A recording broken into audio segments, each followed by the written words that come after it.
महाराष्ट्रामधल्या काँग्रेस नेत्यांची आज महत्त्वाची बैठक दिल्लीमध्ये पार पडतेय। विधानसभा जागा वाटप आणि पुढच्या रणनीती संदर्भात आजच्या बैठकीमध्ये चर्चा अपेक्षित आहे। विधान परिषद निवडणुकीसंदर्भात ही चर्चा होणार आहे। लोकसभा निवडणुकीच्या यशानंतर पहिल्यांदाच काँग्रेसची महत्त्वाची बैठक होतीये। संध्याकाळी 5 वाजता या बैठकीला सुरुवात होईल।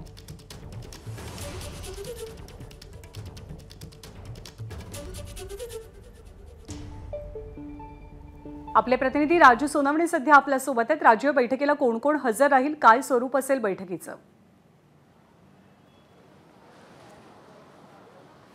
ज्ञानदा, पाहतोय आपण लोकसभेमध्ये काँग्रेसला महाराष्ट्रातून घवघवीत यश मिळाल्यानंतर आता विधानसभा जी आहे ती काँग्रेससाठी अतिशय महत्त्वाची असणार आहे आणि त्यासाठी राज्यातील सगळ्या काँग्रेसचे महत्त्वाचे पहिल्या फळीचे नेते आहे त्यांची आज दिल्लीत बैठक ठेवलेली आहे। या बैठकीसाठी प्रदेशाध्यक्ष नाना पटोले, पृथ्वीराज चव्हाण, बाळासाहेब थोरात, विजय वडेट्टीवार, वर्षा गायकवाड, सतेज पाटील आणि इतर महत्त्वाचे जे नेते आहेत ते मुंबईत दाखल झालेले आहेत आणि आगामी विधानसभा निवडणूक जी आहे ती नेमकी कशी लढायची, कशी रणनीती आखायची आणि किती जागांवरती जे आहे ती महाविकास आघाडीमध्ये काँग्रेस दावा करेल, कशा प्रकारचा फॉर्म्युला ठरेल या संदर्भातली ही सगळी चर्चा होणार आहे आणि त्यासाठी ही बैठक महत्त्वाची मानली जाते।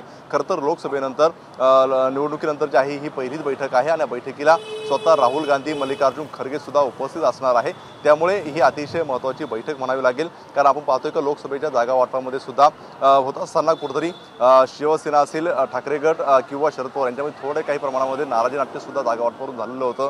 त्यामुळे आता नेमकी काय भूमिका घ्यायची, किती जागांवरती दावा करायचा याची सगळी स्ट्रॅटेजी जी आहे ती आजच्या बैठकीमध्ये ठरणार आहे। त्यामुळे आजची बैठक अतिशय महत्त्वाची मानली जाते। 4 वाजता काँग्रेसच्या दिल्लीतील मुख्यालयामध्ये ही बैठक सुरू होईल आणि त्यानंतर विधानसभेच्या संपूर्णपणे जागा वाटपावरती जे आहे ते याच्यावरती जे आहे ती चर्चा होऊन निर्णय होण्याची दाट शक्यता आहे। बरोबर आहे, जागा वाटपासंदर्भात चर्चा होऊन निर्णयाची सुद्धा शक्यता व्यक्त होते। राज्यातले वरिष्ठ नेते, पहिल्या फळीचे नेते काँग्रेसचे आज पक्षश्रेष्ठींसोबत चर्चा करतात। धन्यवाद राजू या माहितीबद्दल। एबीपी माझा, उघडा डोळे बघा नीट।